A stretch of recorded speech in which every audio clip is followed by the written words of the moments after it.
Assalamualaikum warahmatullahi wabarakatuh.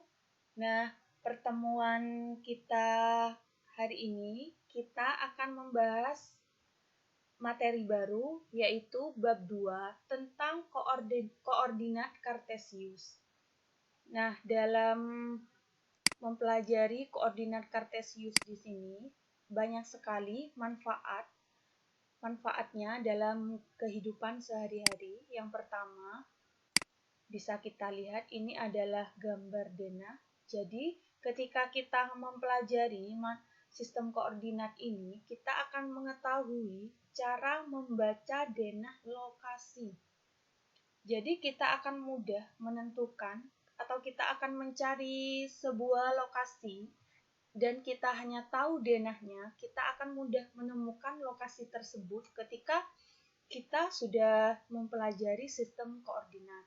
Kemudian yang kedua, ini kita lihat di sini ada peta. Nah, manfaatnya yaitu kita bisa membaca peta serta mengetahui garis lintang dan garis bujur. Kemudian yang ketiga, ini ada denah ya, denah suatu rumah. Nah, manfaatnya yaitu membantu arsitek dalam merancang denah rumah. Ketika kalian ingin menjadi atau bercita-cita menjadi arsitek, nah kalian harus benar-benar bisa memahami materi koordinat kartesius ini. Selanjutnya, penemu sistem koordinat yaitu adalah René Descartes. René Descartes ini mendapat julukan sebagai Bapak Matematika Modern. Kemudian, René Descartes ini sudah menyempurnakan pengetahuan matematika di masa lampau dalam sistem koordinat. Selanjutnya, René Descartes ini juga menggabungkan aljabar dan geometri. Yang kedua, kita akan mempelajari posisi objek pada bidang koordinat. Nah, di sini ada suatu gambar ya. Di sini ada beberapa gambar, ada rumah sakit, pohon, masjid, kemudian lain sebagainya. Kemudian untuk mempermudah ketika kita mau menentukan letak dari suatu tempat, nah kita buat garis di sini ya, ada yang vertikal dan ada yang mendatar. Kemudian yang mendatar di sini saya kasih huruf ya, 1, 2, 3, 4, 5, 6, 7, dan 8. Kemudian yang vertikal saya kasih dengan yang mendatar angka, kemudian yang vertikal ini adalah huruf A, B, C, D, E. Kemudian yang pertama yang akan kita tentukan posisinya di sini ada masjid, gambar masjid yang sudah dilingkari warna merah. Di sini adalah gambar masjid. Posisi masjid ini berada di mana? Posisi masjid ini berada di ketika kita melihat ke bawah, di sini ada angka 3, kemudian kita lihat ke samping, di sini ada B. Berarti posisinya yaitu berada di 3, B. Jadi yang ditulis terlebih dahulu yaitu yang mendatar dulu. Yang mendatar di sini ada di posisi 3. Kemudian yang vertikal, yang tegak ada di posisi B. Jadi posisi atau koordinatnya masjid di sini berada di 3, B. Selanjutnya bisa kita lihat ya. Sudah. Di sini selanjutnya ada rumah. Rumah ini posisinya ada di mana? Rumah ini posisinya ada di, kita lihat ke bawah, ternyata ada di angka 7. Kemudian kita lihat ke samping, nah ternyata lurus dengan huruf D. Sehingga bisa kita tulis bahwa rumah ini posisinya berada di 7, D. Kemudian selanjutnya, gambar apa? Nah, ternyata ada gambar bola di sini. bola ini posisinya ada di mana? Ternyata ada di angka 8 dan kita lihat ke samping ini lurus dengan huruf A. Jadi bola ini posisinya ada di 8, A. Kemudian selanjutnya di sini ada gambar rumah sakit. Rumah sakit ini posisinya ada di mana? Kita lihat yang mendatar di sini, angka yang lurus dengan rumah sakit di sini angka 2. Kemudian hurufnya yang ke samping di sini E. Jadi 2, E posisi rumah sakit. Kemudian yang ketiga, kita akan mempelajari tentang posisi titik pada bidang koordinat. Jadi, bidang koordinat di sini ada yang mendatar itu dinamakan sumbu X. Sumbu X ini nama lainnya adalah aksis. Jadi misalnya terletak di sini lurus dengan angka 4, jadi X-nya itu bernilai 4. Jadi yang warna merah ini dinamakan sumbu X yang mendatar. Kemudian yang kedua, yang tegak di sini, yang warna merah ini dinamakan sumbu Y atau ordinat. Biasanya hanya ditulis Y saja ketika kita membuat koordinat kartesius. Kemudian, perpotongan antara sumbu X dan sumbu Y di sini ada titik potongnya di tengah-tengah ini yang warna kuning ini dinamakan pusat koordinat atau titik pusat di sini. Kemudian di sini ada beberapa gambar yang warna merah. Di sini kita akan menentukan koordinatnya. Nah, yang pertama di sini ada beberapa gambar ya. Di sini di pusatnya ini ada gambar rumah. Kemudian seandainya kita disuruh menentukan posisi, di sini ada lampu. Posisi lampu di sini, koordinat lampu ini berada di koordinat berapa? Setelah kita cek, jadi kita lihat ke bawah ini ada di angka 3, kemudian ke samping ini juga berada di angka 3. Yang dijadikan acuan adalah ini ya.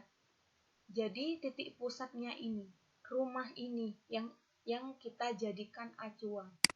Sehingga bisa kita peroleh bahwa jadi jarak dari titik pusat dari rumah mau ke lampu ini kita melewati aturannya harus mendatar dulu ya. Jadi 3 kotak ke kanan dan 3 kotak ke atas. Sehingga bisa kita tulis koordinat lampunya yaitu 3,3. Kemudian selanjutnya di sini ada bola. Bola ini kita lihat X-nya yaitu lurus dengan negatif 4. Kemudian yang tegak lurus dengan 1 sehingga koordinatnya min 4,1. Selanjutnya di sini ada gambar gelas. Gelas ini X-nya dulu ya. X-nya itu lurus dengan angka negatif 6, kemudian Y-nya lurus dengan angka negatif 4. Sehingga koordinat gelasnya yaitu negatif 6, negatif 4. Selanjutnya ini ada gambar amplop. Amplop ini X-nya lurus dengan angka berapa? Di sini angka 0.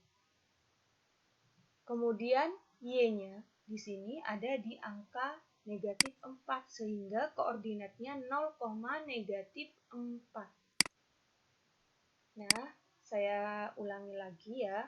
Jadi yang mendatar ini adalah sumbu X atau absis. Kemudian yang tegak ini dinamakan sumbu Y atau ordinat. Dan perpotongan antara sumbu X dan sumbu Y ini dinamakan titik pusat atau titik O. Sehingga bisa dari beberapa contoh koordinat yang sudah kita tentukan, kita bisa membuat kesimpulan bahwa posisi objek pada bidang koordinat dinyatakan dalam pasangan berurutan dalam kurung X, Y. Jadi, kalian jangan sampai tertukar antara koordinat sumbu X dan koordinat sumbu Y-nya.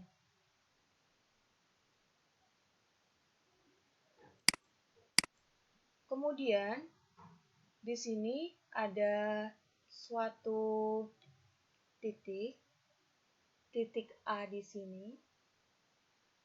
Titik A di sini berada di koordinat berapa atau posisinya berapa.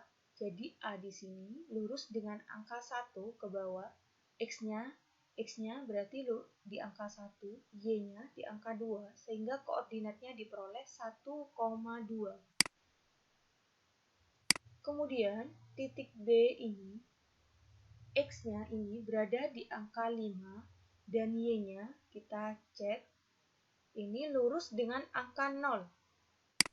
Sehingga koordinat titik B ini adalah 5,0. Kemudian titik C di sini, X-nya yaitu lurus dengan angka 2 dan sumbu Y-nya di sini lurus dengan angka negatif 4, sehingga koordinatnya adalah negatif 2 dan negatif 4. Kemudian yang D di sini, X-nya lurus dengan angka negatif 5, kemudian yang Y-nya lurus dengan angka 3, sehingga koordinat titik D di sini adalah negatif 5,3. Nah, yang materi selanjutnya yang akan kita bahas ini mirip dengan tadi menentukan posisi suatu titik. Kalau tadi kita menentukan posisi titik terhadap titik pusat. Jadi yang kita jadikan acuan yaitu titik pusatnya. Kalau ini yang dijadikan acuan adalah bukan titik pusat, yaitu titik tertentu. Contoh di sini. Di sini ada titik A sama titik B. Titik A di sini koordinatnya ketika acuannya adalah titik pusat di sini, berarti dia terletak di negatif 6, X-nya negatif 6, kemudian Y-nya 3. Jadi posisinya negatif 6,3. Kemudian titik B di sini koordinatnya yaitu 1,1. Ketika kita disuruh menentukan posisi titik B terhadap titik A di sini. Jadi yang akan kita jadikan acuan yaitu titik A. Kalau tadi yang kita jadikan acuan adalah titik pusat, sekarang yang kita jadikan acuan yaitu titik A di sini. Jadi ibaratnya kita akan menentukan posisi titik B yang dijadikan acuan adalah titik A. Berarti seandainya kita mau berjalan, kita dari A ini mau menuju B. Nah, aturannya yaitu kalau ke kanan positif, ke kiri negatif, ke atas yaitu positif, yang ke bawah yaitu negatif. Jadi dari A aturannya harus mendatar dulu jalannya. Jadi dari A mau menuju ke B di sini. Di sini harus ke kanan atau ke kiri agar menuju ke B. Ternyata harus ke kanan.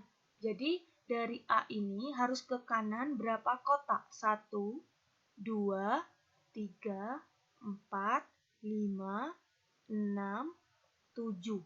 Jadi ke kanan sebanyak 7. Kemudian setelah ke kanan 7, kita kemana? Ke atas apa ke bawah? Ternyata kita ke bawah sebanyak 1, 2. Nah, ke bawah sebanyak 2. Berarti karena ke bawah berarti negatif 2. Sehingga posisi titik B terhadap titik A adalah 7, negatif 2. Berarti dari A mau menuju ke B, acuannya di sini adalah titik A. Dari A mau menuju ke B berarti harus ke kanan sebanyak 7 dan ke bawah sebanyak 2. Baru kita sampai di B. Kemudian contoh selanjutnya di sini ada titik C.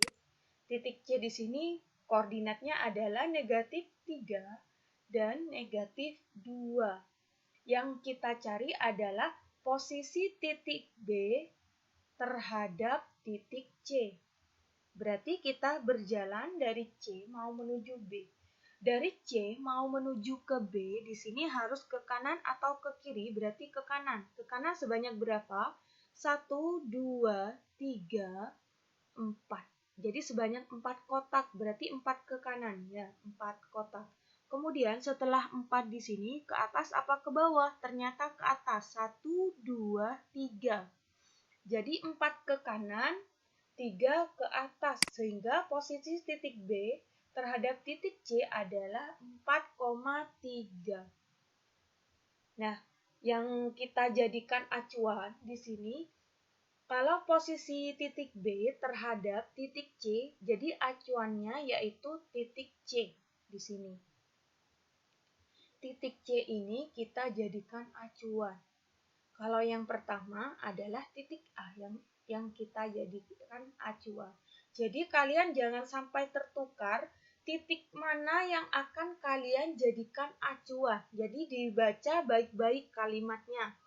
Kalau posisi titik B terhadap titik A, jadi acuannya yaitu titik A. Berarti kita berangkat dari A mau menuju ke B. Kalau yang ditanyakan posisi titik B terhadap titik C, berarti yang dijadikan acuan adalah titik C. Berarti kita berangkat dari C mau menuju ke B.